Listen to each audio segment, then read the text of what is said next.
all thy mind and with all thy strength. So he said, love the Lord your God with all your heart. Yes.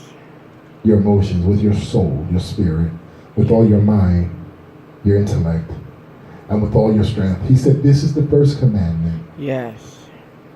And the second is like, namely this. Yes. Thou shalt love thy neighbor as thyself. As thyself. But he ended and said, there is none other commandments. Greater. There are 66,000 Jesus. commandments in the Bible. Jesus. I'm telling you, you count them, there are 66,000.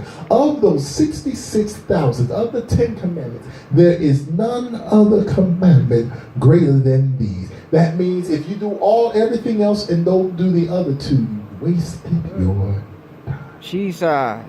So there's 3 people you need to concentrate on loving, in this order. First, you have to love God. Because listen to this, God trains me how to love myself. You know why I should love God first? Because I'm imperfect and other people are imperfect. If I try loving someone imperfect, I'll be set up for disappointment. But if I first love someone who is perfect, someone who does not have the ability to fail, I've trained myself how to love. So first I try on God. I love him first because he will not let me down. He will not lie to me. He won't fail me. Then after I've learned how to love God, now I can transfer and love myself. Because God showed me how to love. And now that I've learned how to love God who is perfect, and I love myself, when I love you or someone else who's imperfect, I'm not bothered because I learned how to love someone who's perfect. So in this order, we need to love God, love ourselves, and then love our neighbor. The question is who your neighbor is. That's anyone you're ever around. Your enemies. And you know what I found out? We need to stop having enemies. Life is too short to have enemies. You did something to hurt me, I'm not making enemies with you. Life is too short for that. You got to remember who your enemies are. You know how difficult that is? You see somebody in the store, you can't speak to them because you got to remember you don't like them.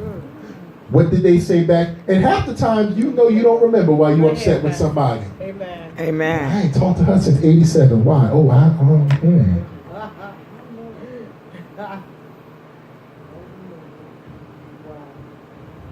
Got to be able to drop grudges. I hear the Lord right now. Grudges don't hurt no one else but ourselves. I'm teaching them a lesson. No, all you're doing is teaching yourself pain. All you're doing is teaching yourself hurt.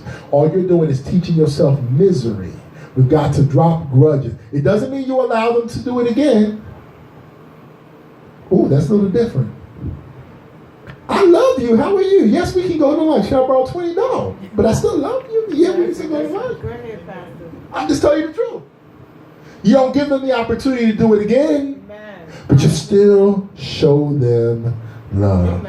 Amen. Clap your hands and give the Lord a praise. Amen. We're all standing. We're getting ready to go. I just want to pray over the people of God.